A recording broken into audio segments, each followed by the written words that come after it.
महाकाल की नगरी में पाकिस्तान जिंदाबाद के नारे।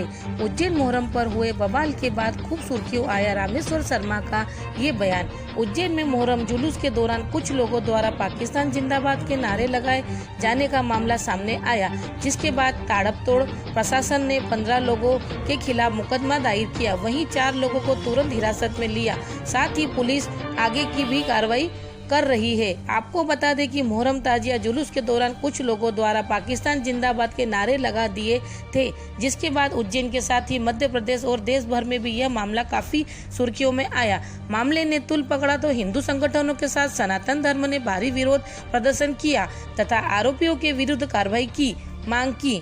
कई नेताओं के बयान भी आए, जिसमें सबसे ज्यादा सुर्खियों में इस समय बीजेपी नेता मंत्री रामेश्वर शर्मा का बयान है। वे कह रहे हैं कि भारत की धरती पर हिंदुस्तान विरोधी नारे लगाओगे तो कुचल दिए जाओगे, कानून अपना काम करेगा, डंडा चलेगा। सुनिए क्या कहा मंत्री रामेश्वर शर्मा। भारत की धरती पर पाकिस्तान जिंदाबाद के नारे लगाए जाएंगे तो कुचले जाओगे और कानून अपना शिकंजा कसेगा। हम मुल्ला और मौलवियों को आग्रह पूर्वक कह देना चाहते हैं कि नमाज़ें कराओ, खूब तालीम की शिक्षा दो, लेकिन बता दो कि ये देश हिंदुस्तान है। देश के अंदर माँ बाप की भी ड्यूटी है। आज मुझसे एक चैनल पर एक मुल्ला बहस कर रहे थे, मैंने उनको कहा कि माँ बाप नहीं बता सकते कि देश हिंदुस्तान है। ये देश में हिंदुस्तान की जिंदाबाद के नारा लगाना चाहिए कि पाकिस्तान का। और अगर इतना ही भोग सुख तुमको तालिबानियों से मिल रहा है, तो अगर अपनी माँ का दूध पिया तो कुछ दिन तालिबान अफगानिस्तान में जाकर रहकर तो दिखाओ, कुछ दिन पाकिस्तान में रहकर तो दिखाओ। अरे ये वो देश है जो तुम्हारी बदतमीजियां सहकर भी तुमको सहारा देता है, तुमको उठाता है, तुम्हारी मदद करता है। इसलिए सुधरो, ये देश की धरती पर मर मिटने वाला अस्पाक बनो, जिससे पूरा देश तुमको सलाम करे। अगर तुमने देश के खिलाफ बदतमीजियां की तो कानून का डंडा और कानून का शिकंजा दोनों कसाएगा और फिर इनको जो बचाने आएगा उन पर भी डंडा चलाया जाएगा। ओवैसी का हो रहा है, ओवैसी ने कहा है कि हिंदुस्तान में भी होता है, जो तालिबान में हुआ है वो हिंदुस्तान में भी चलता आ रहा है। यही दुर्भाग्य है कि जो तालिबान में हो रहा है वो हिंदुस्तान कर नहीं सकता, क्योंकि ये देश मानवता पुजारी है। ये देश में तो रावण को भी सुधरने के राम ने भी 3 मौके दिए, इसलिए हम भी सुधरने के अनेक मौके दे रहे हैं। चिंता मत करो, ये देश ने बहुतों को कुचला है। वक्त आने पर ओबीसी तुमको भी औकात समझ में जाएगी कि देश क्या है। उज्जैन की घटना सामने आई है। हमने कह दिया है कि नमाज पढ़ना कोई मना नहीं है, रोजे भी खूब करो, इसकी भी कोई मना नहीं है।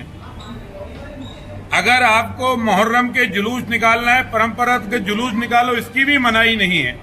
लेकिन एक बात कान खोलकर सबको समझ लेना चाहिए कि ये हिंदुस्तान है। यहाँ पर आप जो कुछ भी है बाबा साहब के संविधान के अनुसार ही काम करेंगे। भारत की धरती पर पाकिस्तान जिंदाबाद के नारे लगाए जाएंगे तो कुचले जाओगे और कानून अपना शिकंजा कसेगा।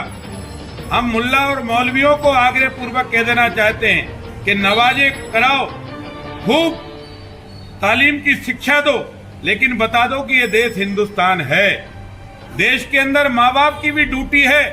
आज मुझसे एक चैनल पर एक मुल्ला बहस कर रहे थे, मैंने उनको कहा कि माँ बाप नहीं बता सकते कि देश हिंदुस्तान है। ये देश में हिंदुस्तान की जिंदाबाद के नारा लगाना चाहिए कि पाकिस्तान का। और अगर इतना ही भोग सुख तुमको तालिबानियों से मिल रहा है, तो अगर अपनी माँ का दूध पिया तो कुछ दिन तालिबान अफगानिस्तान में जाकर रहकर तो दिखाओ, कुछ दिन पाकिस्तान में रहकर तो दिखाओ।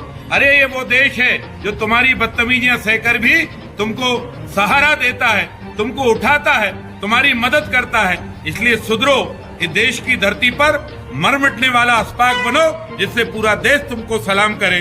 अगर तुमने देश के खिलाफ बदतमीजियां की तो कानून का डंडा और कानून का शिकंजा दोनों कसाएगा और फिर इनको जो बचाने आएगा उन पर भी डंडा चलाया जाएगा।